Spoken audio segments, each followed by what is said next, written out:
We're back, ladies and gentlemen. Holy moly, episode 7.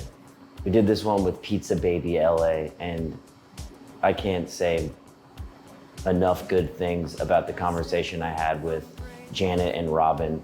It was so much fun. They had just been open 3 weeks in their ghost kitchen, and you could just feel like the strong bond and friendship between the two, and you can just tell how much love they put into their food, and I think they're gonna be very, very successful in what they're doing. Their pie, their crust was some of the best crust I've ever had. They're also just both incredibly knowledgeable about cuisine. I learned a lot. From this conversation, I actually went back, I bought Nancy Silverton's book, I cooked some bread, I changed tomatoes after talking to Janet. She's like a tomato scientist. Anyways, they are cooking some rad pizzas. It was so awesome sitting down with them. I'm probably not supposed to say this. This was definitely one of my favorite conversations. Janet, Robin, thank you so much for doing this. It was a great conversation. I hope you all enjoyed as much as I had having it. Pizza Baby LA, let's go. I'm with Janet and Robin from Pizza Baby LA. Thank you for doing this. Thank you. Are you excited? Super excited. I'm excited. Usually we start this thing out with a gift. That's what's in the box. So these are for you. Sports glasses. These are for you. They're like the pit vipers, right? Well, just check them out. You know what I'm saying? I love skiing. Oh my god, she's such an avid skier. Am I gonna, Oh, those are And definitely. am I gonna wear these for skiing? Total amateur. You could be skiing. You could be hitting a next Harry Styles concert. Oh my gosh! Happy birthday, Harry! You're amazing. There's multiple frames when you Oh my want to God, switch it stop. up. Are you serious, Jenny? Oh, Holy crap. I'm going in March. I'm They totally gonna have wear like the these. rubber things that go around. Oh yeah, Yeah. that's it. I'm gonna get my vintage ski suit on. Holy smokes. Oh hell yeah, you are very welcome. you. Yeah, they're good. They're good for cutting onions too. Yeah, seriously. Holy crap, that's so awesome. Thank you. All right, let's get into this. 15 questions, a little over a minute to answer each one. What is your advice to someone who wants to make better pizza? Don't be stubborn. Like, if something doesn't work quite your way, revisit it, or, don't focus in on it right away and make yourself crazy. I would say, like, come back to it. Don't let it frustrate you to the point where you are totally over it.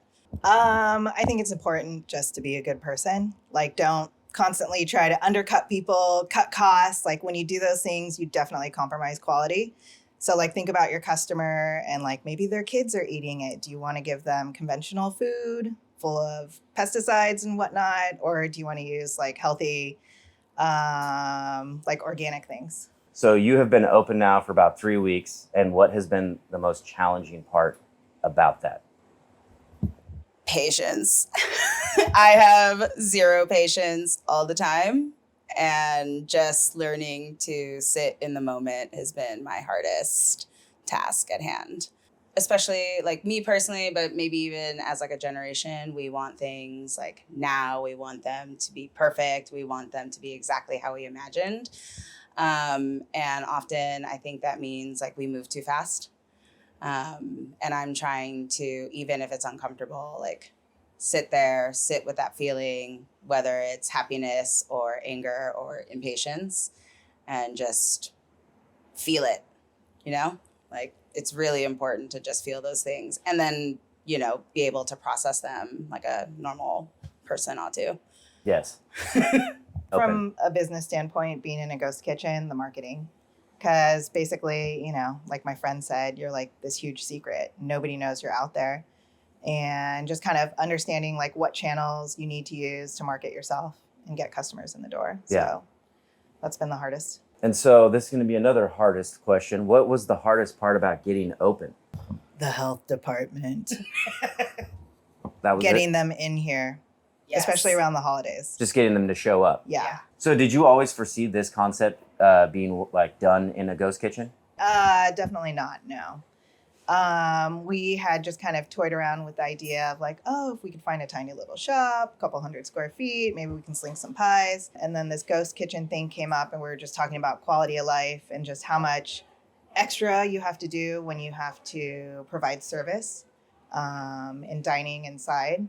So we thought, okay, for less money, we could get started up here in a ghost kitchen, see how it goes. If it goes really well, then we could go brick and mortar. Yeah, so it gave you the ability to test this out before. Exactly, it's like a proof of concept. Yeah. What do you think is a good estimate for startup money for like this business model for people who want to do it? Maybe like 50 to 75, and load the marketing money up front, like first. So what do you mean by like load the money up front? Like start out with the marketing even before like you get your equipment, almost even before you sign the lease.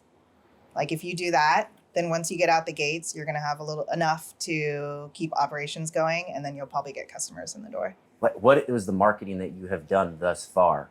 I mean, we've done like a lot of guerrilla style, like passing out flyers at USC. I, went to some car dealerships and bugged those guys, a lot of Instagram ads. And then we're going to work on just kind of maximizing Google search for us. It's a lot of like really unexciting, not sexy things at all. Like I wish I could just put on a pizza suit and go parade around some kind of intersection. But for ghost kitchens, that doesn't work. This is like something that everyone tries to wrap their head around, whether you're in a ghost kitchen or not. Like marketing is fucking, it's crazy. It's hard. Yeah. And I think too, like in the near future, we are going to be doing some pop-up series around town. So I think that's going to be a really fun way on the other side of marketing to get our name out and our like product in front of people. Can you explain what Hapa Pizza is? I had to Google it myself. You don't know what Hapa is? I know what Hapa is, but okay. I never had Hapa Pizza. Oh, well, yeah, take it. Robin's Hapa herself, so I'll let her. I mean, we're both Asian. Hapa is, just someone who is half Asian and typically half white. And what we kind of saw with this concept was, we made really traditional Italian pizzas. We also grew up here in California, and we have like a really strong, obvious connection to our Asian roots. And we kind of mixed all those things together and have just been constantly joking that this is our like Hapa pizza baby. Is anyone else in LA doing a Hapa Pizza? Not to my knowledge. I think there might be like some sort of kimchi pizza somewhere in K-Town that we heard about recently. Yeah. But And there are a couple of like Korean style pizza places here in Koreatown. Yeah. But they're like pretty hardcore Korean, like stuffed sweet potato crust, like corn and mayonnaise on it. Yeah. And so like stuff you would actually find in Korea. So we're thinking of just, what's something that's different that would appeal to, just everybody. Yeah. I think like fusion is probably like the best thing anywhere. it's also like what's more American than fusion, really. Our parents at some point, or like our families, came here and assimilated the best they could, but of course you're also gonna like try and hold on to part of that culture. And Of course. it's always that, like, even now when we have dinner with each other, even if we're having like pizza or pasta, we're like, oh, should we have some like kimchi, or should we have some sort of like vinegar based something on the side? Yeah. And it's just like hard to avoid because we want those flavors even when we want pizza or pasta or even like a hamburger. Where does your creativity for pizzas and food come from?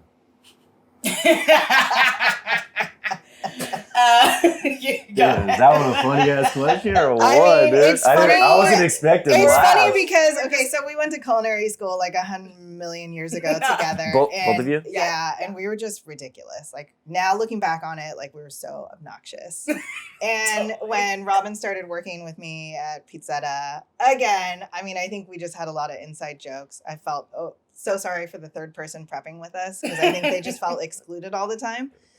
And while we're having a good time joking, we just come up with ridiculous ideas. Like the clam pie, I was like, clam chowder on a pizza, go. How do we do that? And like we just riff off each other, I think, because we have such a good relationship and like we know how to have fun. Yeah. I think there's like a lot of magic in that, Yeah. that connection and like that fun, and then being able to put that into something Yeah, and like being able to laugh at ourselves, like Yeah. I can't even name any off the top of my head right now, but there have just We've had been so some many. where we're just like, that's insane. We can't do that. But like the clam chowder, it was like, oh, we'll do a bechamel and we'll do potatoes and big Yeah. chunky bacon. Like we don't want piddly bacon. We want. And then I was like, my favorite part is the Tabasco. So Yeah. we got to make it Tabasco piccata with Eh, oyster crackers. with oyster crackers instead of breadcrumbs. It almost sounded too nutty to work. And then the first one we did, we like had that moment where we're like, oh shit, This is this fire. is really good. Mhm. Sounds delicious. We gotta like get this out to people. Awesome. What has been the scariest part about being an entrepreneur? She's had some real dark moments. I've had some struggles. Get them out. I think just like knowing that this is you. This is like you on a pizza. This is you in a salad. This is you on like a postcard. And just having that like really deep internal fear of rejection, which may or may not be true, but you just kind of exist with it. And any little whatever moment or bump in the road, you're like, oh, there it is. That's the rejection. And it most of the time totally isn't. But, you know, you kind of spin yourself out and you're like, oh, you need to pull yourself back to the moment, Yeah. you know? Mm-hmm. So what kind of flour are you using and why? Since I'm the dough master, we're using central milling, high gluten, because we wanted to do like a New York style pizza.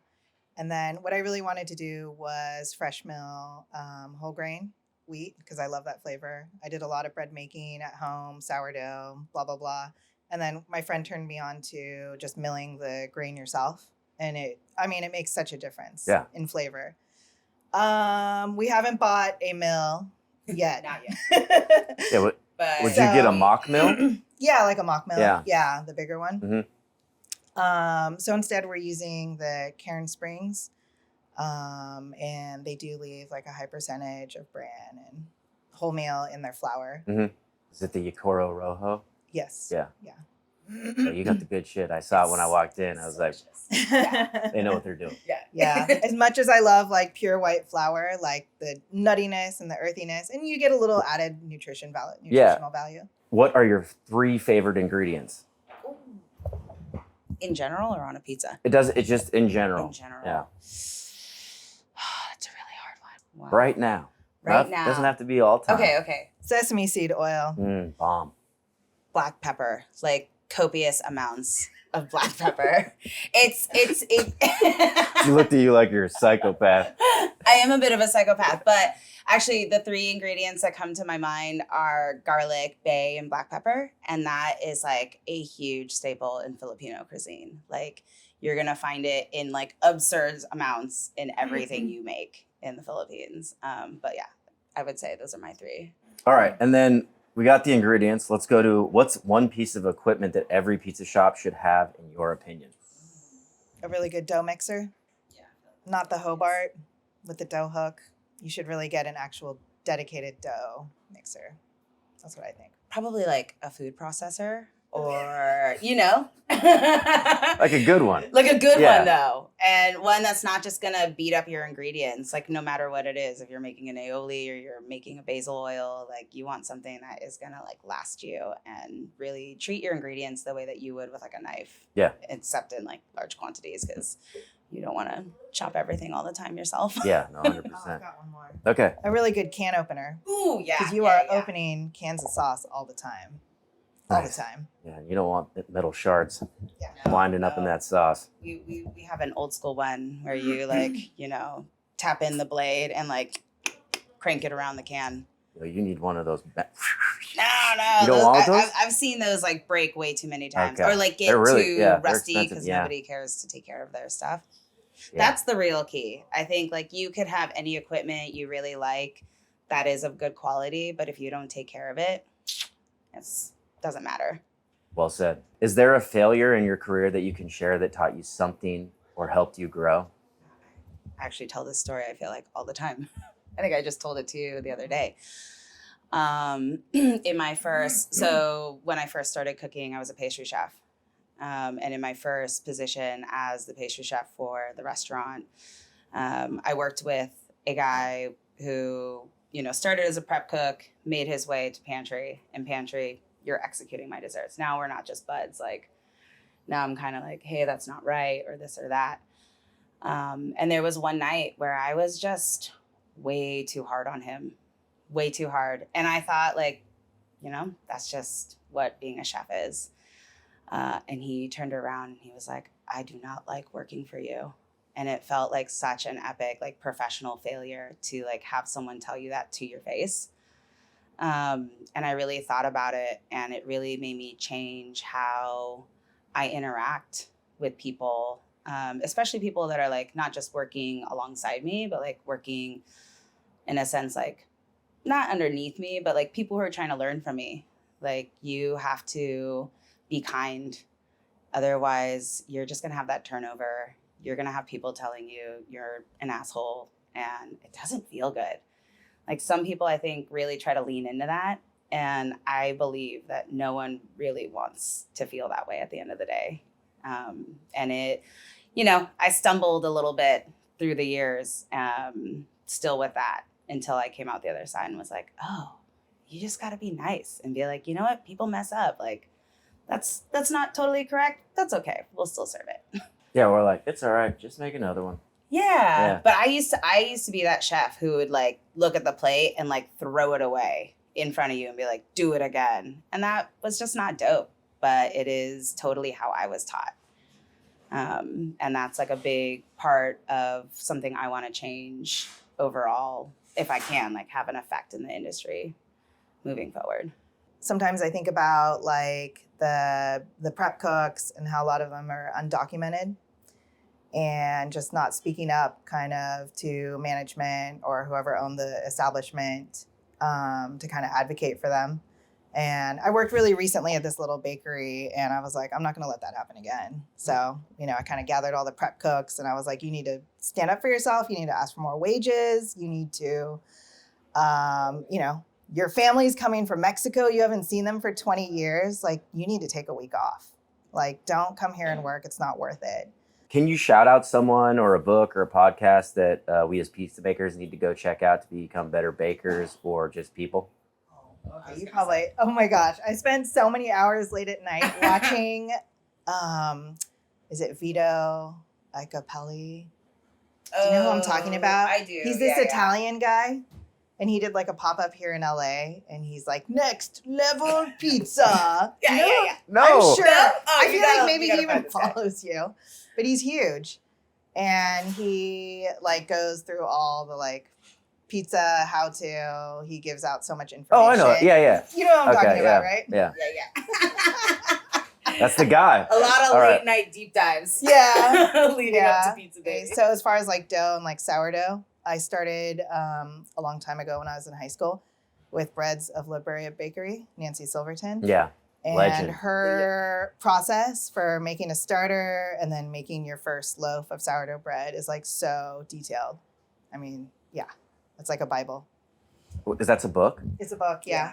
Do you listen to pizza podcasts, food podcasts? I kind of don't. She does more like social justice. Well, that, and I mean, like, I do like to read a lot of cookbooks. Like, right now, I'm, like, totally going front to back to front on mastering pizza, just because, like, I think that it has a lot of interesting information, and it just kind of wants you to look at the pizza in, like, its most basic form is kind of what I'm gathering, and, like, don't overcomplicate it. And then I tried to make bread at home, and I was, like, less successful than Janet, but the tartine bread book is kind of like my bread Bible. And just, I was watching his chef's table recently with Bianco. Yeah. And just the way he's kind of, like, very just, like, go with the flow. Like, the dough's going to tell you what to do. Yeah. But yeah, I would say tartine is kind of, like, where I kind of hone in on whatever problems I'm having. Okay. It's a great book. Yeah. Are you guys doing sourdough? No? Okay. Yeah. Just because you mentioned it. I do sourdough at home, but Okay. we're not doing sourdough here. I'd like to, but it's kind of hard since we're not open 7 days a Yeah, week. taking care of that Yeah. thing is a full-time job. It also, I feel like, reacts a little differently in the deck ovens than we would want. Or we've had like varying, in my opinion, products where in something like this, especially in a ghost kitchen, you really want that same thing Yeah. every single time to be hitting the box. We saw your reel. Oh, On we yeast. found the yeast. Oh, the yeast beast? Yeah, we were Yeast like, beast. I was like, oh God, he's talking to us right now. You want consistency? Yeah. Yeast beast. Yeast beast. Is it easy to keep the temperature, like when you guys aren't here, if you wanted to, do you keep the temperature in this room consistent? No, okay, because if you were doing sourdough, you'd have to have like that thing running all the time, right? Yeah. It'd be way too There's expensive. dry storage. We can probably. Okay. What is the greatest band of all time and why? I think I already know you. Robin's Wait a going minute. straight to I just feel like I know some people would say this isn't a band, but he has a band. artist. Okay. Artist. Yeah. Definitely Harry Styles. It's his birthday today. Happy birthday, Harry. I just saw him last night. And even like him aside as an individual, his band is just like spectacular. He would not be as excellent without them. All right. Well, okay, let's see. Music. I had kids and I just haven't been in the music thing for a while. So I'm going to go back and channel my high school inner self, which would say the Smashing Pumpkins. Wonderful band. Wonderful band. All right. We're getting to the end here. I didn't write this down, but I want to ask it. So on the website, it talks about like making food with integrity. And I love when people say that, but can you both explain to me what integrity in food is? Integrity to me is what you do when nobody's looking. Mm. You know, but it really is like, what do you do when that, is that you? Oh. You know, like whatever it is, like, you know, we've all seen people drop something on the floor. Chef's not looking. What do? You know, or whatever it is, some things like maybe not quite up to par. Are you really going to use that? Like, would you, or like I constantly ask myself, like, would you serve that to your family? And I think that's how I feel about integrity. I think for me, integrity is like how you treat your people. So, and then also like what kind of products you're going to support. So hopefully we'll have staff soon, and we've talked from the very beginning about making sure they're well compensated and all those things. Okay. What makes you both so good at what you do? I would say that we don't take ourselves too seriously. You know, we always, even I think in the hard moments, maybe it's silent for a little while, but we find the time to like come back to the laughter. And I think that keeping that sort of lightheartedness in a kitchen is really, really important. Or like in life in general, it's like important to know that you can still laugh. I'd say our work ethic. I mean, Robin makes it sound like all we do is like tickle each other and laugh all the time. So I think commitment and dedication, those kinds of things. Where do we go to get in touch? PizzaBabyLA.com is our website. You can order from there. You could also find us on DoorDash, Uber Eats, Grubhub, all of that. And you can find us on Instagram, PizzaBabyLA. All right. Janet, Robin, this was rad. Thank you so much for doing this. We out.